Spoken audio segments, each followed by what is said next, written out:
నమో వెంకటేశాయ అండి. నేను ఎర్రగుంట్ల బాలాజీ ఆలయ వ్యవస్థాపకుని. ఈ ఆలయ బాలాజీ ఆలయ వ్యవస్థాపకుని అనే ఛానల్ మీద ఆధ్యాత్మికంగా, సామాజికంగా కొన్ని విషయాలు మాట్లాడుతుంటాను. ఈ విషయాలు మీకు నచ్చినట్లయితే 10 మందికి షేర్ చేయండి, లైక్ చేయండి. ఈరోజు రెవెన్యూ డిపార్ట్మెంట్లో గ్రీవెన్స్ డే గురించి కొన్ని మాట్లాడతాను. నా వ్యక్తిగతంగా 2012లో మా అల్లుడికి 22 సెంట్లు, మా కుమారుడికి 22 సెంట్లు ఒక విలేజ్లో పట్టా ల్యాండ్ కొనడం జరిగింది. వెంటనే మ్యూటేషన్ కోసం నేను అప్పుడు పదవిలో ఉన్నాను కాబట్టి మా అబ్బాయికి మ్యూటేషన్ చేయమని అడిగాను. నాకైతే పాస్బుక్ మ్యూటేషన్ చేసి పాస్బుక్ కూడా ఇవ్వడం జరిగింది. మా అల్లుడు బాంబేలో వర్క్ చేస్తాడు, ఓఎన్జీసీలో. మరి ఆయన వ్యక్తిగతంగా కలవడానికి కుదరలేదని చెప్పి నేను కూడా అడగడం జరిగింది మ్యూటేషన్ చేయమని. కానీ చేయకుండా దాన్ని మిగులు భూమి కింద పెట్టారు. పట్టా ల్యాండ్ మిగులు భూమికి ఎందుకు పెడుతున్నారు అని అడిగితే, అది విఆర్ఏ పెట్టాడండి, మేము ఆర్ఐ చూశాడు, రెవెన్యూ డిపార్ట్మెంట్లో రికార్డులో మిగులు భూమి కింద రికార్డ్ చేసేయడం జరిగింది.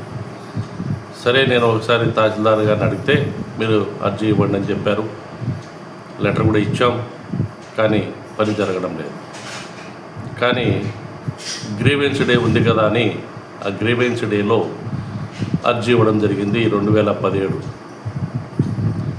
గ్రీవెన్స్ డేలో ఇస్తే వెంటనే వారంలోపు ఆ విఆర్ఏ వస్తాడు, ఫోటో తీసుకుంటాడు, పరిష్కారం అయిపోయిందని చెప్పి మూసేస్తున్నారు పైన.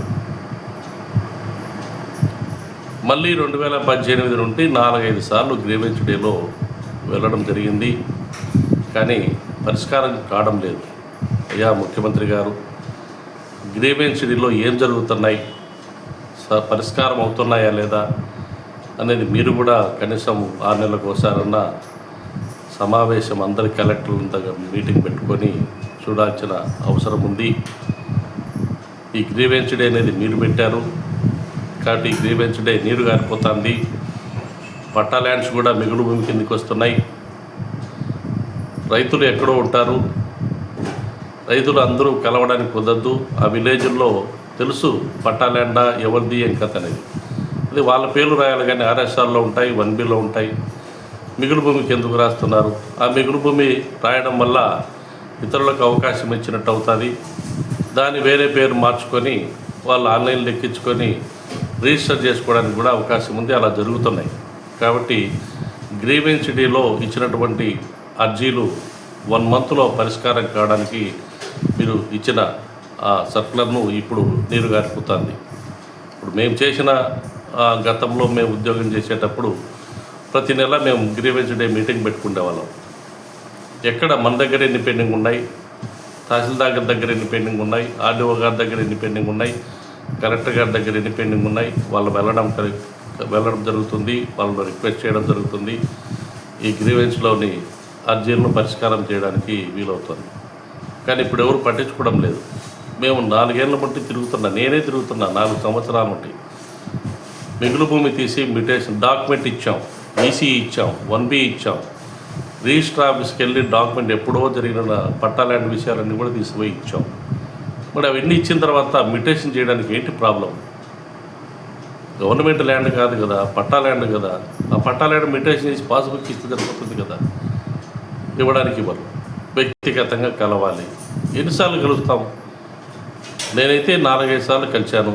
సంవత్సరం 6 నెలలకు ఒకసారి కలుస్తున్నాను, పరిష్కారం కావడం లేదు.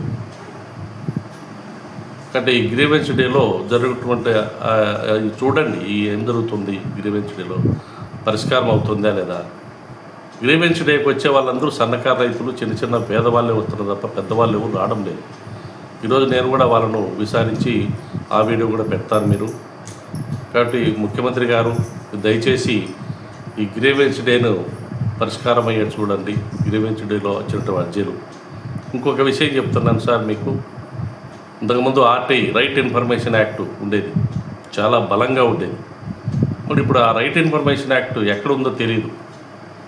ఆ రైట్ ఇన్ఫర్మేషన్ యాక్ట్ ఉన్నందువల్ల ఉద్యోగస్తులు కానీ భయపడేవాళ్ళు. ఎక్కడ వాళ్ళు ప్రజలు రైట్ ఇన్ఫర్మేషన్ యాక్ట్ ఉంది ఇన్ఫర్మేషన్ అడుగుతారు.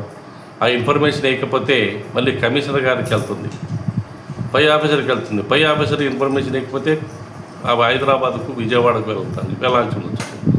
అక్కడ వాళ్ళు సస్పెండ్ కూడా చేస్తున్నారు. కానీ ఇప్పుడు మరి ఆ రైట్ ఇన్ఫర్మేషన్ యాక్ట్ ఏమైంది? ఎందుకు దాన్ని బలోపేతం చేయలేకపోతున్నాం? అది ఎందుకు నీరు గారిపోతుంది? కాబట్టి రైట్ ఇన్ఫర్మేషన్ యాక్టు ఈ గ్రీవెన్స్ డే మీద ముఖ్యమంత్రి గారు కొద్దిగా చొరవ చూపి ఈ రెవెన్యూ డిపార్ట్మెంట్లో జరుగుతున్నటువంటి ఆలస్యాన్ని, ఈ అర్జీలు పరిష్కారం కాకుండా పోతున్నాయి, పట్టా ల్యాండ్స్ అన్నీ మిగులు భూమి కింద పోతున్నాయి. ఆ మిగులు భూములను ఆసరా తీసుకొని రికార్డులలో మారిపోయి చేస్తున్నారు, పాస్బుక్లు క్రియేట్ చేసుకుంటున్నారు, రిజిస్ట్రేషన్ చేసుకుంటున్నారు. పేదలందరూ చాలా ఇబ్బంది పడుతున్నారని నా మనవి చేస్తున్నారు. నమో వెంకటేశాయ.